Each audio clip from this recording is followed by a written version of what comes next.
Well, talking about the airport, it's where we go to my colleague, Joseph Opoku-Gakpo, who went there to look at what preparations were the state, and we'll bring you this. A lot of activity around here. Well, everyone is eager and waiting, I'm sure for yourself as well, for the possible reopening of the airport. So what I can tell you is that yes, there's a lot of activity around here. We've been doing some checks. We've not been able to get specific access inside in terms of what exactly is happening, but we've been doing our checks, and we gather that there is an ongoing work to do some form of refurbishment in one of the areas where usually when you are getting out of the flight and getting into the airport, the specific arrival area, you actually go through. Now, what we gather is that there is work ongoing there in terms of doing a partitioning to allow for various testing centers. From the details that we're gathering, more than 70 of such glass cubicles have actually been established within the space in there, partitioning it in a way that each of the cubicles is as individual enough.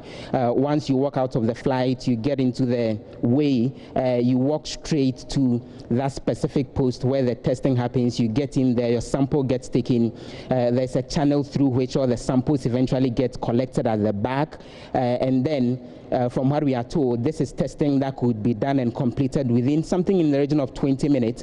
And before you walk down the space and get to where the baggage area is, your test results would have been ready. And if there is anything that the health authorities need to do in terms of contacting you because you've tested positive, then the health officials will do. From what we're gathering, that final work in terms of those testing spaces, the partitioning of the glass areas, the cleaning up of the newly established space and all, and the fixing of the machinery is something that's still been ongoing even till today. And what is happening are finishing touches that they are putting to it somewhere in there in order to allow for eventually when the airports reopen and when people are getting in, they'll be able to go ahead and walk into the space to do the necessary testing. So we gather that that work is not exactly 100% complete, but it should be done soon, although it's not exactly clear how quickly that will be done. Well,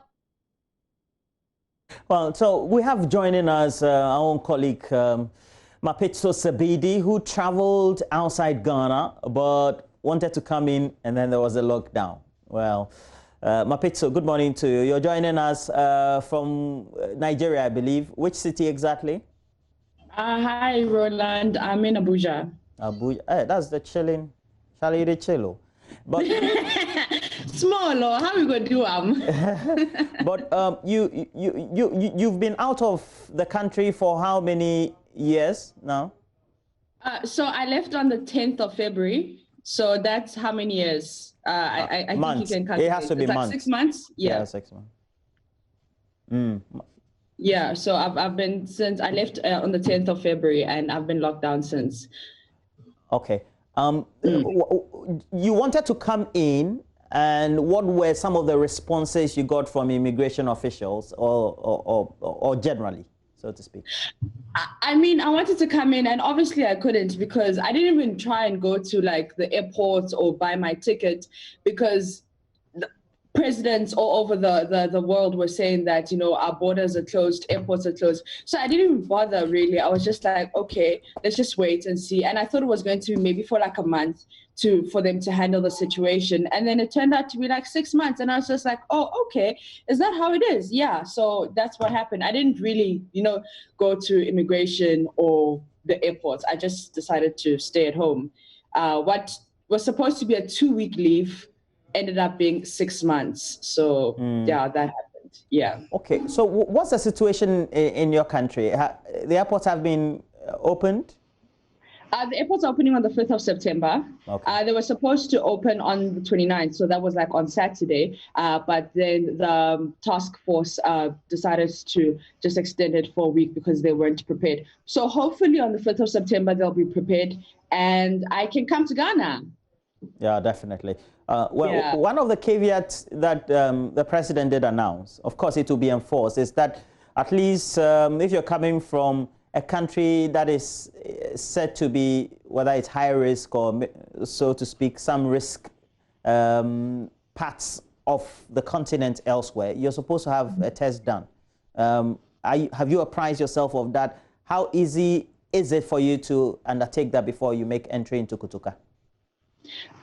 So I have a doctor, and then I've spoken to him, and then he said when I'm ready to leave, well, depending on when they open, like 72 hours, then I can go see him, and then I can take my test so that it's ready in like 2 days. Yeah, it will be ready in 2 days so that I can come to Ghana easily. So it's just going to take 2 days, and I should be set.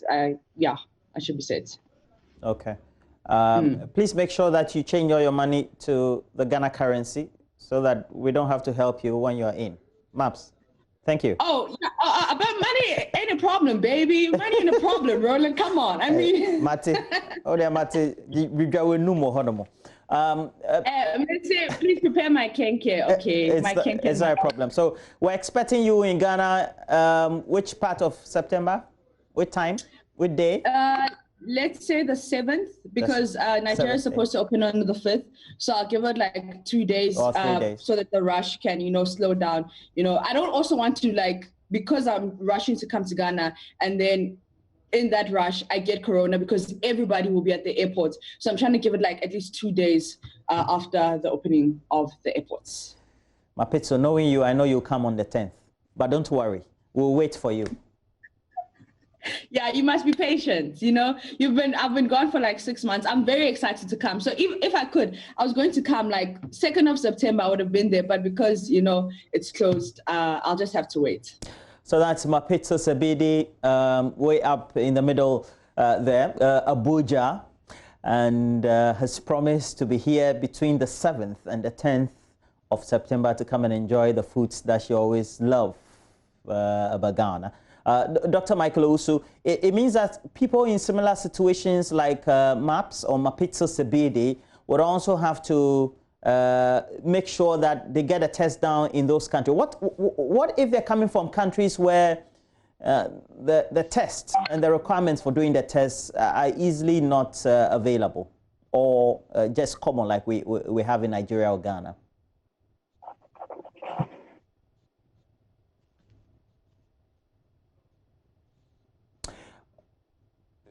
Dr. Usu, so I'm asking, people in the situation of Mapitso, like maybe whether it was Ghana or Nigeria, will have access to the test. What if they're coming from countries where the tests and the kits thereof are easily not available?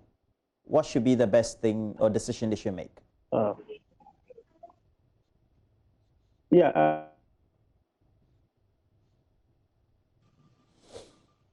Roland, I'm sorry. I think I lost the connection. If you could...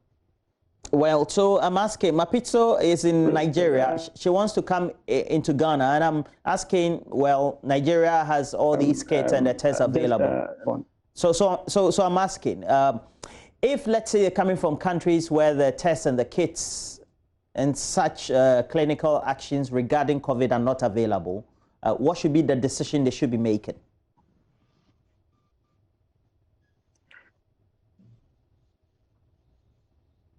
No, we didn't get this. All right. Colonel Abwaje, are you still online?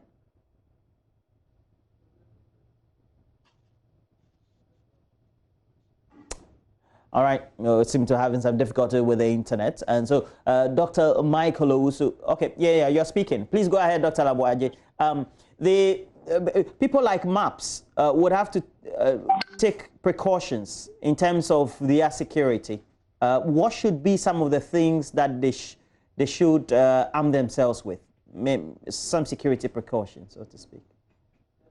Well, this is personal security. Okay. And I think she's analyzed the situation very well enough to come to the conclusion that it might be good for her not to rush tomorrow, or in her case, on the 5th of September, when Nigeria opens her borders, to arrive in Ghana, because she estimates that there is going to be a rush. That's a personal estimate, and I think that is good enough. Secondly, like when I was returning, this cannot apply to anybody, but I surmise that given the pandemic, it might be better for me to spend a few more dollars and travel by business class or first class or whatever, which normally is a bit more spacious and not overcrowded. Of course, it turned out that the whole aircraft, KQ from Kenya, was virtually empty, about 17 of us on that flight. So there was room enough. It may very well be that on the 5th, when Nigeria reopens, but of course Nigeria is a different, ball game. The population is huge.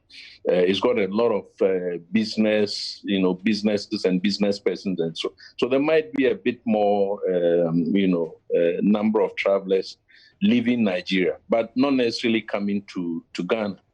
And then, of course, once you are on the flight or at the airport and so on and so forth, you try and maintain your distances.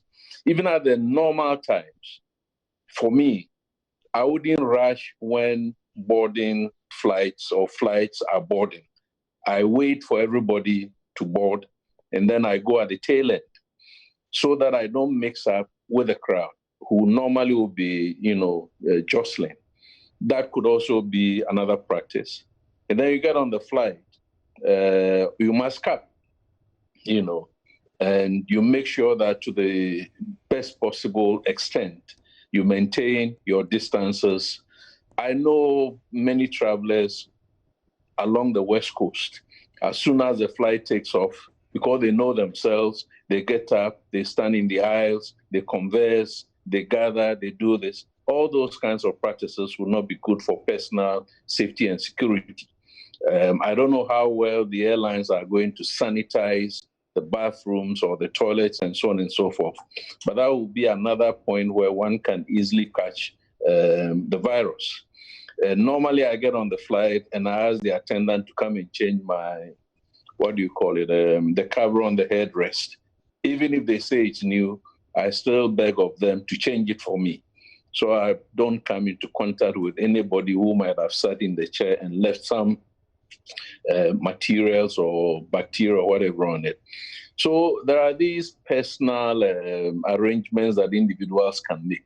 Till today, I have my hand sanitizer in a small bottle that I carry with me, and I carry more than one nose pad, So these are arrangements that individuals can make. You arrive at the airport, you board the flight with your own sanitizer, and as much as possible, you keep sanitizing. You rub the surfaces like your tray table and so on with your own sanitizer to make double sure that, the virus has not been left by the occupants who were there before you. Then, of course, the rest, you leave to God and you leave to luck. But I think that the process will go on smoothly. Now, in spite of whatever has been said, I think there will be a bit of choke point at the places where the test will be done. Not where they are queuing to go through immigration, but where they're going to be tested. There is likely to be a bit of a queue. So the 20-30 minutes depends on how many passengers arrive at any particular time and how many testing points have been set up. I think the authorities must be ready, if need be, to multiply the test centers, so that people don't need to wait for unnecessarily too long. When you travel and you arrive, depending on where you're coming from, sometimes your nerves are frayed, and when you are being asked to wait, and especially when nobody is telling you what is going on, which is one of our weak points. Public information is not one of our strong points. You get a bit nervous, and then you start maybe doing things that you shouldn't be doing. So all of these must be put in place. They owe it to the passengers who are arriving to explain to them what the procedure is and to keep updating them that this is where we are, there's a bit of a choke point here, please wait, that kind of stuff. Then, of course, I hope they haven't forgotten the so-called psychologists or whoever they are must be on hand. So people who test negative, they might be so disappointed, disheartened, that they will need psychological counseling. It must not be an afterthought. From tomorrow, those persons, whether they are Osofos, reverend ministers, imams, whatever, or psychiatrists or psychologists, whoever they are, must be on hand to be ready to assist people who, get into a bit of a shock or surprise. These were lessons that we learned the other time as an afterthought. But these lessons must now be brought to bear upon this new process. Well, thank you very much. Great discussion so far. Colonel Festus Abuaje retired as a security analyst and also a consultant as well. And then also helping us do the discussion on the clinical side, Dr. Michael Owusu, a virologist with the Kumasi Center for Collaborative Research in Tropical Medicine. But in the meantime, talking about medicine, etc., if you don't do science, read maths as well. You can become a virologist. I mean, it's logical. So we're going to look at the National Science and Maths Quiz. It's another year again from September 8th to October 8th. All the updates will be right here on JoyNews. But how do we bring you those updates? We have the conveners as well as the quiz mistress herself all in the studio to keep us up to date. Do stay with us. We're doing that next.